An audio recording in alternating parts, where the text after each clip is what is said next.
Hi ළමයි. එහෙම කියන්නේ නැහැ නේ. ළමයි කියන්නේ නිකන් නීලියෝ ලංකාවේ. වැඩකට නැති නීලියන්ගේ YouTube channel වල ඒගොල්ලෝ එහෙම තමයි කියන්නේ ළමයි කියලා. හරි ටුන් හැදුවා වගේ ළමයි. ඉතින් මම අද පෙන්නන්න යන්නේ මෙල්බර්න් වල ඩොක්ලන්ස් කියන පැත්තේ තියෙන ටෝටෝ කියන රෙස්ටෝරන්ට් එක. තරහ ගන්න එපා ටෝටෝ කිව්වා කියලා ඔය. ටෝටෝ.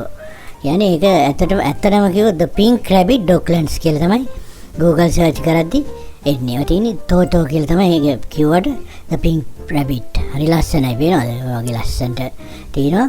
බොහොම අලංකාරවට කෑම නැතත් පෙනුම නම් තියෙනවා.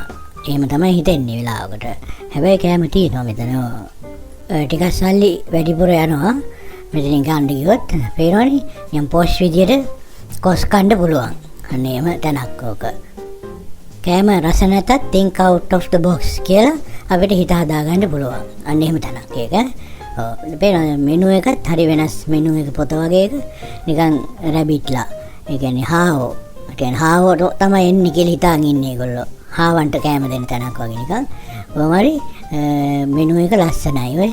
ලස්සනට මෙනු එක ඩිසයින් කරලා හොඳට තියෙනවා. ඔය වගේ කැරකෙන්ට ඔක්කොම තියෙනවා. ලස්සනට හදලා. හැබැයි මල් ගහලා හැමතැන මාර සැරසිලි. වැඩ කිඩ හැමතැනම.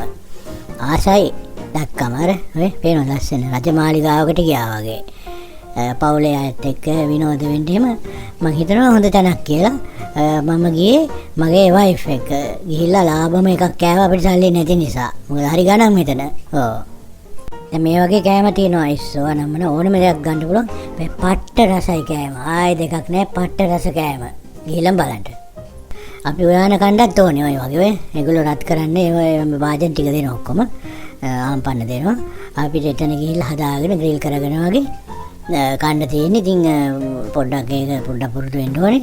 ඉතින් ඒක හදලා තමයි අපි කෑවේ. තව කෑම ටිකක් ගත්තා. ඔය බත් එක්කත් ගත්තා. ඒක මදි කියලා හිතලා තව එකක් ගත්තා. ඒක වැඩි. ඉතින් ඒක අපි ගෙදර ගෙනිච්චා. එහෙමත් වෙනවා. ඒ හින්දා ටිකක් කල්පනාවෙන් ගන්න කෑම. මොකද එතන ගොඩක් දෙනවා. වාදනේ පොඩි වුණාම ගිනි තියලා දෙන්නේ කෑම අර. ගිනි තිබ්බා කෙලින්ම. ඉවරයක්ම වෙන්න. මේ රසයි කෑම. වෙනවනේ දැක්කම ආස හිතෙනවා බත් කෑවේ. අපි ඉතින් කොහෙ ගියත් බත්. ඉතින් එහෙම කෑම කාලා ඉවර වෙලා අපිට ෆොටෝ එහෙම ගහන්නත් ලස්සනට පුළුවන්. ඉතින් බොහොම ලස්සන තැනක්. ඉතින් මම වැඩි විස්තර කියන්නේ නැහැ. ඉතින් ගිහින් බලන්න. ගිහින් ඔයගොල්ලෝ try කරලා බලන්න මෙල්බර්න් වල ජීවත් වෙන අයට හොඳ තැනක්. ලංකාවෙන් ගියත් මෙල්බර්න් ගිහිල්ලා බොරුවට ෂෝ එකට දාන්න පුළුවන්. අපි ලොකු තැනකට ගියා වගේ එකක් පෙන්වන්න පුළුවන්. වැඩි විස්තර මං ගාව නැහැ. එහෙම තියෙන channel වලින් බලා ගන්න. මොකද මං ඔය වැඩි විස්තර දන්නේ නැහැ. මං දන්න ටික තියෙන්නේ එතන රසයි. කෑමෙච්චරේ දන්නේ. එහෙනම් subscribe කරන්න. එතකොට තව වීඩියෝ දාන්නම් ඔය වගේ ඇවිදින්න තැන් ටිකක්. දැන් හැමදාම යන්න බෑ මට. අම්මලි.